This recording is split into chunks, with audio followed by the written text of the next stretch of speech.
मकान मालिक भी जान रहा, उसका अल्लाह भी जानता, खुदा भी जानता है कि उसने बिना पैसा लिए दिया नहीं है। उनसे मांग करेंगे आपके चैनल के माध्यम से आदित्यनाथ योगी जी से कि इसको तत्काल प्रभाव से इसको रोका जाए। पहले आया 23 फीट, फिर आया 33 फीट, फिर उसके बाद 56 साढ़े 56 फीट की बात आ गई। इनको चौड़ीकरण करने का कोई आवश्यकता नहीं था। अगर इनको यही चीज़ जो निकालना था दत्ता तुम्हें थाने के बगल की जो रोड जा रही है, कटरा बना के नई नई बिल्डिंग बना के लोगों को बेच दिया है, डबल टिबल माला बेच दिया है।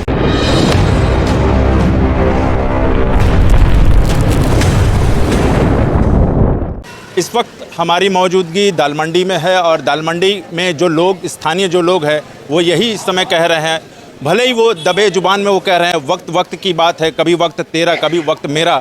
तो जिस तरह से अब दाल मंडी क्षेत्र में चौड़ीकरण को लेकर जो चल रहा है सरकार की तरफ से, और स्थानीय लोग जो है, स्थानीय जो दुकानदार है वो त्राही कर रहे हैं कि उसकी बीते कई वर्षों से जो है वो दुकानदार यहाँ पर हैं और दुकानदारी कर रहे हैं। उनका ये कहना हमारी 3 पीढ़ियों से जो है वो परिवार जो है यहाँ पर पाल रहे हैं, चूँकि अभी जो आने वाली जो पीढ़ी है उसका भी लालन पालन जो है हम इसी दुकान से करते थे।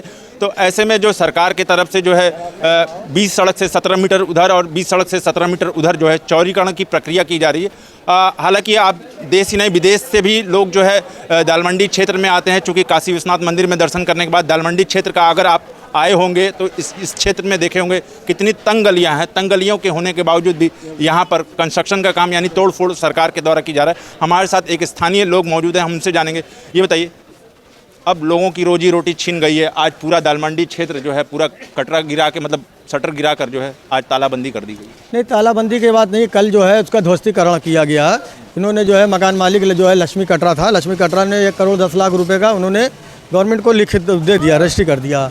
और उसके बाद उसमें दुकानदार थे, दुकानदार काफ़ी पुराने। आपने कहा कि किसी दुकानदार ने कहा 3 पीढ़ी, किसी दुकानदारों ने 10-10 पीढ़ी तक 55 पीढ़ी के लोग हैं यहाँ पे, 7 पीढ़ी के लोग हैं। 3 पीढ़ी की बात नहीं है, 200 बरस पुरानी दुकानें हैं। तो ऐसे में हम जो सरकार से बात रही कि सरकार ठीक है ध्वस्तीकरण कर रही, चौड़ीकरण देश का हो रहा, सब कुछ हो रहा है, लेकिन 17 मीटर चौक गुदौलिया बांसपाटा नई सड़क लौरा भी नहीं है। और आप जो है इसको जो है जो दाल मंडी गली चौका पत्थर जहाँ बिछता है उस गली का होता है, और गली के ये ऊपर 17.5 मीटर करने का ये कोई तुक नहीं होता है। हम अगर आपको कुछ चौड़ीकरण के विश्वनाथ मंदिर कॉरिडोर पे निकालना था रास्ता, ठीक है, आप बीच का रास्ता निकाल के कि हम दुकानदार भी रहे और चौड़ा भी हो जाए, तो अब वो तो कर नहीं हुआ। हम लोगों ने मांग किया, पहले आया 23 फीट, फिर आया 33 फीट, फिर उसके बाद 56 साढ़े 56 फीट की बात आ गई कि 10 मीटर की रोड बनेगी, 3.5 मीटर का पाथवे बनेगा चलने के लिए।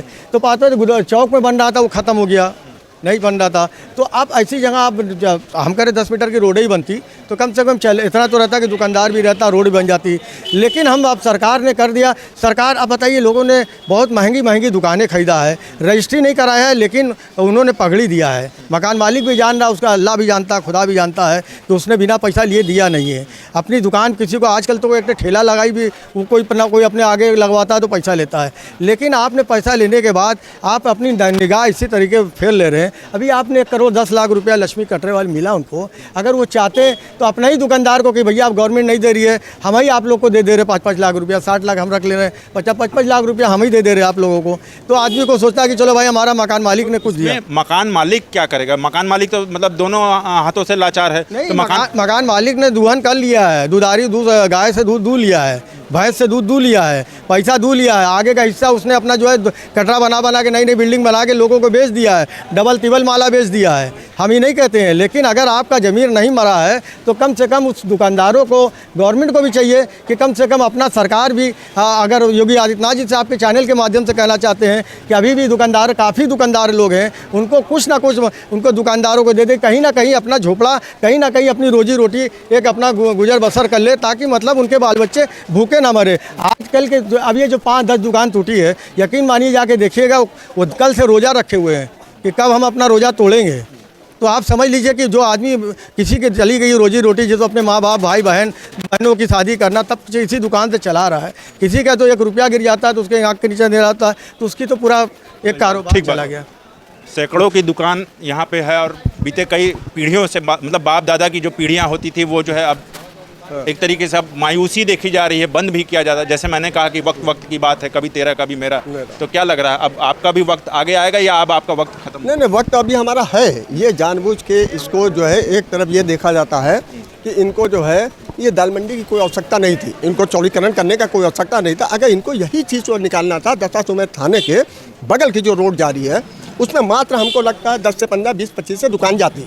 और ये दाल मंडी का ये मसला, ये ऐतिहासिक जो है जगह है, ये हज़ारों साल पुरानी ये मंडी है और बस्ती है, यहाँ लोग आबाद हैं। अब इसको यहाँ पर आप समझ लीजिए, हमको लगता नहीं करके 1000 दुकान इसके अंदर, 1000 से 5000 दुकानें हैं। अब दुकानदारों को अगर चीज़ इस तरीके से अपना बुलडोजर चला के उसको निकाला जाता है, ये सरकार का कहीं ना कहीं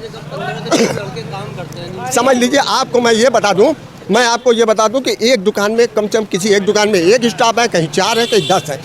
इसको लेकर जो है अगर जहाँ 10 है तो उनके पीछे 100 परिवार है, 100 परिवार ये भूखा मर जाएगा।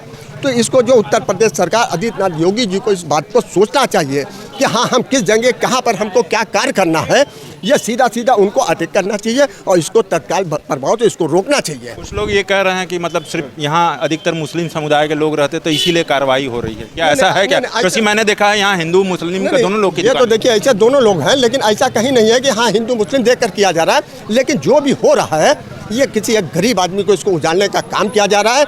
और ये इस पर हम तो ये उनसे मांग करेंगे आपके चैनल के माध्यम से आदित्यनाथ योगी जी से कि इसको तत्काल प्रभाव से इसको रोका जाए, नहीं तो इसके अंदर कम से कम लाखों की संख्या में परिवार एकदम उजड़ जाएगा, भूखमरी शिकार पर जाएगा, उसका जिम्मेदार कौन होगा? तो मैं ये इनसे ये आदित्यनाथ जी से मैं इसको रिक्वेस्ट करता हूँ। ठीक है, आपको हमसे बात करने के लिए बहुत बहुत धन्यवाद। तो देखिए ये स्थानीय लोग थे, चूँकि स्थानीय दुकानदारों का जो दिल और दुख है वो व्यक्त कर रहे थे कि मतलब जो कई पीढ़ियों से जो दुकानदारी कर रहे हैं और कम मार्जिन पर दुकानदारी करते थे, अब वो लोग कहाँ जाएंगे। लेकिन ऐसी स्थिति में जो अब ऐसी विडंबना बन गई है कि मकान मालिक अगर मकान खाली करने को कहेगा किराएदारों को तो भी दिक्कत है, और अगर शासन प्रशासन के द्वारा अगर खाली कराया जाएगा तो भी दिक्कत है, क्योंकि उसमें किराएदारों को कोई मुआवजा नहीं मिलेगा। जो भी मुआवजा मिलेगा सरकारी रेट से वो मकान मालिक को मिलेगा। तो कहीं ना कहीं देखिए अब ऐसी स्थिति में जो नाव फंस गई है, जो स्थानीय जो दुकानदार थे, मतलब एक बिल्डिंग में तमाम 10-10 दुकानदार लोग थे, तो ऐसी स्थिति में अब जब विडंबना फंस गई है तो देखना ही है कि अब आगे सरकार का क्या निर्णय होता है। तो देखते रहिए उत्तम सवेरा न्यूज़ में हूँ अशोक पांडे, धन्यवाद।